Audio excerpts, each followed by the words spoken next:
Hello guys, welcome back to the channel. आप लोग का स्वागत है और ये हमारा सेकंड लेक्चर है जनरल एंट्रीज का।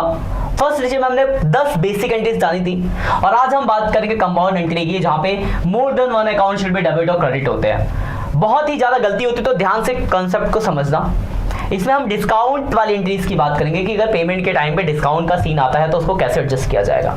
तो कॉन्सेप्ट को समझना ध्यान से। तो करते स्टार्ट। तो चीजों को समझना ध्यान से, क्या क्या कहना चाह रहा हूं मैं। देखो, एक होता है डिस्काउंट अलाउ। डिस्काउंट अलाउ का मतलब क्या है कि हमने किसी को डिस्काउंट दिया, तो भाई साहब डिस्काउंट अगर आप किसी को दे रहे हो तो ये आपके लिए एक्सपेंस है, तो क्या होना चाहिए? डेबिट होना चाहिए। एक्सपेंस है ये आपका। भाई अगर आपको डिस्काउंट मिल रहा है, तो अगर डिस्काउंट मिला तो आपके लिए रेवेन्यू है, तो क्या होना चाहिए? क्रेडिट। तो क्वेश्चन ये बनता है कि डिस्काउंट कब मिलेगा और डिस्काउंट कब दोगे। तो ध्यान से समझना, अगर मैं किसी को पेड कर रहा हूं यानी पेमेंट कर रहा हूं, तो अगर मैं पेमेंट करूंगा यानी मतलब मैं किसी को पैसा दूंगा, तो सीधी बात है अगर मैं किसी को पैसा दूंगा तो वो मुझे डिस्काउंट देगा। यानी डिस्काउंट क्या होगा भाई? तो पेमेंट के टाइम पे डिस्काउंट रिसीव होता है। और इसका उल्टा, अगर आपको पेमेंट रिसीव हो रही है यानी पेमेंट मिल रही है, तो पेमेंट मिलेगी तो डिस्काउंट क्या होगा? बोलोगे सर डिस्काउंट तब अलाउ होगा। सीधा ना, अगर आपको पैसा मिल रहा है तो आप डिस्काउंट दोगे, अलाउ करोगे। वही आप पैसा पेड कर रहे हो किसी को, तो पेड करो तो आपको डिस्काउंट मिलेगा। और अगर डिस्काउंट रिसीव हुआ तो क्रेडिट, और डिस्काउंट अलाउ किया तो डेबिट। तो ये तो होगा प्योर कॉन्सेप्ट। मैं शॉर्टकट भी समझाऊंगा। जैसे एग्जांपल फॉर एक एंट्री लेता हूं। जैसे मान लो लिखा गया है पेड टू राम 1900, डिस्काउंट है 100। ठीक है, अब मुझे इसकी जनरल करनी है। फॉर्मेट जनरल वाला हो गया। अब देखो पेड टू राम, देखो डिस्काउंट भूल जाओ, पेड टू राम की एंट्री होती है। बोलोगे साहब ने पढ़ी है, राम को पैसा दिया तो Ram debit to cash account entry होगी। तो राम डेबिट टू कैश होगा। कैश कितना पे किया? 1900।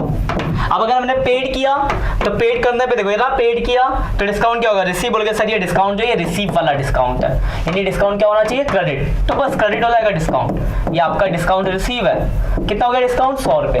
तो टोटल कितना आ गया? 2000। नेशन में वो लिख दोगे paid to Ram and discount allow. हो गया जनरल। तो राम को पे किया तो Ram debit to cash to discount. एक तो ये पीछे का लॉजिक समझा मैंने, क्रेडिट वाला। दूसरा लॉजिक, पेड टू राम की एंट्री आप जानते हो, पेड किया राम को तो राम टू कैश होगा। कैश क्रेडिट तो डिस्काउंट भी क्रेडिट। कैश डेबिट होता तो डिस्काउंट भी डेबिट। जैसे दिखाता हूं मैं कैश डेबिट वाला। जैसे एग्जांपल 4 लिखा हुआ है रिसीव फ्रॉम राधा 2700, डिस्काउंट 300। तो पहले रिसीव फ्रॉम राधा की बात करते हैं, डिस्काउंट तो हो ही जाएगा उसके बाद। रिसीव फ्रॉम राधा, राधा से पैसा मिला तो बोलोगे सर पैसा मिला तो कैश मिलेगा, तो cash account debit to Radha entry हो गई।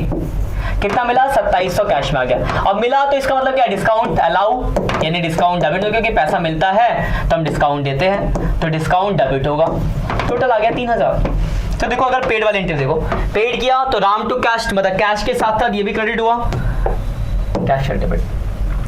तो दो ही तरह की एंट्री होगी। एक होगी ये वाली आपकी पेमेंट वाली, पेमेंट में एंट्री की पर्सन का नाम debit to cash to discount, और दूसरी रिसीव वाली, तो रिसीव में कैश डिस्काउंट टू पर्सन का नाम। ठीक है, वैसे मैं एक और एंट्री दिखाता हूँ। जैसे मान लो लिखा है, आज हम कुछ एंट्री डिस्कस करें। Paid to Rahul by cheque 19,200, और बोला है डिस्काउंट है 800। तो हमने क्या किया है? चेक से पे किया है भाई, किसको? राहुल को। तो अगर हमने चेक से पे किया राहुल को, पेड किया तो पेड वाली एंट्री राहुल को पे किया, तो राहुल डेबिट, और चेक से पे किया तो टू बैंक, और अगर बैंक क्रेडिट तो डिस्काउंट पे क्रेडिट। दूसरा लॉजिक लगा देते हैं हम। और अमाउंट कैसे लिखना है? तो जितना पे किया इसमें, जितना डिस्काउंट यहाँ, टोटल ऊपर। ठीक है, तो बस यही एंट्रीज है पेड और रिसीव वाली। जैसे मैंने मान लो रिसीव की भी लिख देता हूँ। मान लिखा गया है रिसीव फ्रॉम संजना, मान लो 1900, डिस्काउंट है 100। अब देखो रिसीव हुआ संजना से आपको, तो अगर मैं एंट्री की बात करूं तो रिसीव फ्रॉम संजना है, संजना से मिला तो बोलोगे सर कैश मिला, कैश अकाउंट डेबिट, चेक होता वहां तो चेक आ जाता, cash account debit to Sanjana, कितना मिला तो भाई 1900 मिला, अब मिला तो डिस्काउंट डेबिट होगा, सिंपल सी बात है, डिस्काउंट अलाउ है तो डिस्काउंट डेबिट हो गया, 100 टोटल आ गया 2000।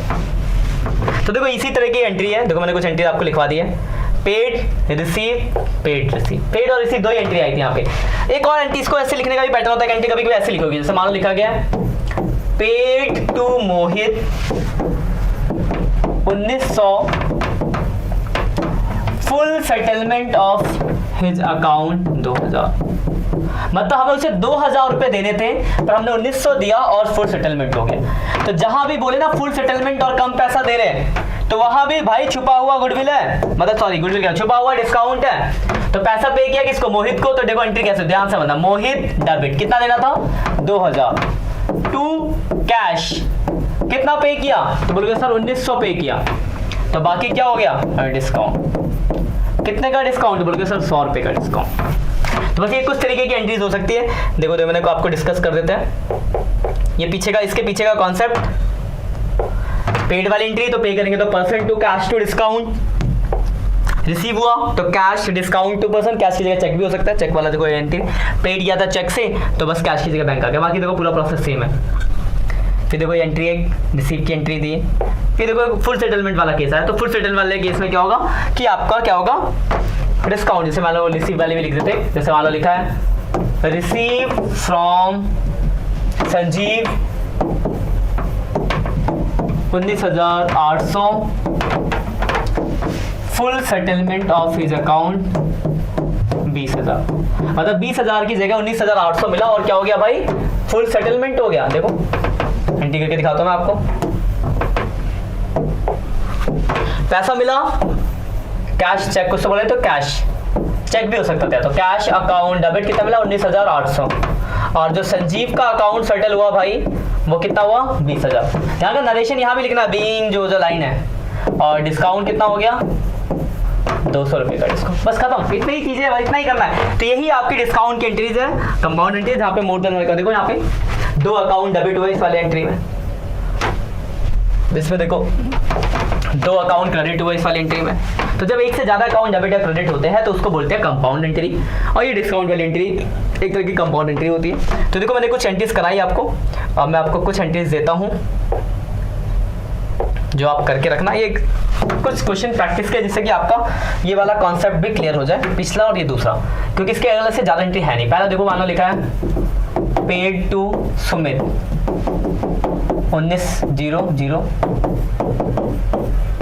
डिस्काउंट 100, ये एंट्री आप करके मुझे आंसर बताना है, ठीक है। Paid to Rahul by cheque 19,4,900 discount 100, receive from Kajal 4,4,000 49,000, ठीक है, और डिस्काउंट है 1,000। अगला है receive a cheque from Sanjeev 19,000 discount 1,000। तो 1 2 3 4 क्वेश्चन ही हो गए, स्क्रीनशॉट ले लो इसके। पहला पेड टू सुमित डिस्काउंट 1900 पे किया, डिस्काउंट है 100, पेड टू, और ये इसके बाद स्क्रीनशॉट ले लिया, आगे देखता हूँ कुछ एंट्री और। Receive from Kunal 1900 full settlement of his account 2000। अगला है paid to Rajat 4,000 full settlement of his account 5,000। अगला है paid by cheque to Mona 4,900 full settlement of her account 50,000। तो देखो ये कुछ एंट्रीज है, ये मेरी तरफ से कुछ होमवर्क है, स्क्रीनशॉट ले, 4 क्वेश्चन ये और 3 क्वेश्चन ये। तो आप ये कुछ एंट्रीज करना और ये पीछे कुछ एंट्रीज है जिससे आपको रिवाइज हो जाएगा ये सेकंड टॉपिक कि डिस्काउंट अलाउ और डिस्काउंट रिसीव क्या होता है। डिस्काउंट अलाउ मतलब डिस्काउंट देना और ये डेबिट डिस्काउंट रिसीव मतलब डिस्काउंट मिलना, क्रेडिट, और इसको कैसे हम एंट्रीज में एडजस्ट करेंगे और कैसे आप कंपाउंड एंट्री पास करोगे।